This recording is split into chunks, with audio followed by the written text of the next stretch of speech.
Logan, this next question is for you. For many individuals, they feel that faith does not equate to freedom. In fact, when I'm conversing and listening to others, Logan, a lot of people say to me that faith is equated to rules and restrictions. Is there really freedom in faith, Logan? That's such a great question, Alana, and one I really resonate with. I think first, I just want to acknowledge that there are many who might even be tuning in who have had an experience of Christianity or of faith in general that has been so restrictive and oppressive and maybe even abusive. And I think that I could understand how for someone who's had an experience like that would just totally color the way that you'd see religion.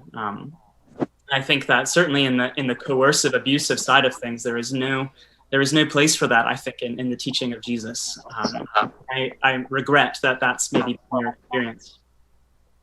However, I do think that every Christian would have to admit that there does involve restrictions in terms of being a Christian. You know, Jesus speaks of taking up your cross and following him, and that's implying that sometimes following Jesus will feel like he's asking you to do things that feel like they're killing you. And so I feel the weight of the question, Alana, that feels like it goes against our sense of freedom. But, you know, another illustration that I find helpful to think about positive and negative freedom is to think about a relationship. You know, I don't know if you've known someone who has fallen in love with someone else, and you see they begin to spend all their time with that person, all their money on that person. And maybe you pull them aside and you say, hey, do you have a sense this person is maybe taking away your freedom? But how does your friend respond?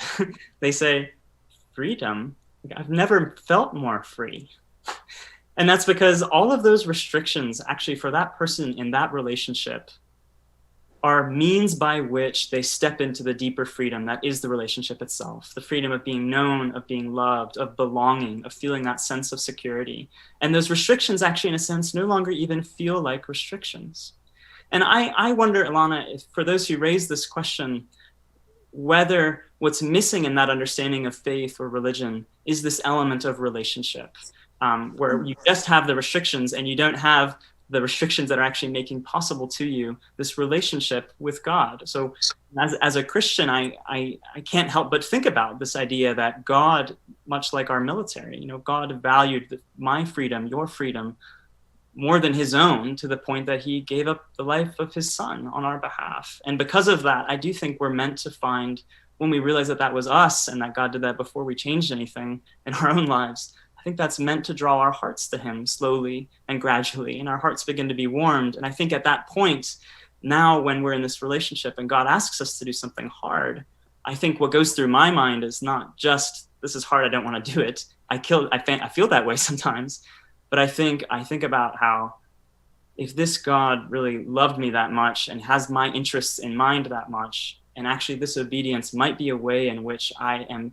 drawing closer to him, maybe that restriction is actually for my deeper freedom. Maybe God knows more than I do what is ultimately part of this human flourishing that he's designed me for, the water I've been meant to swim in. And so, I don't know, Alana, if that starts to answer the question, but I think that the element of relationship is so central for making faith something that really gives freedom instead of just rules.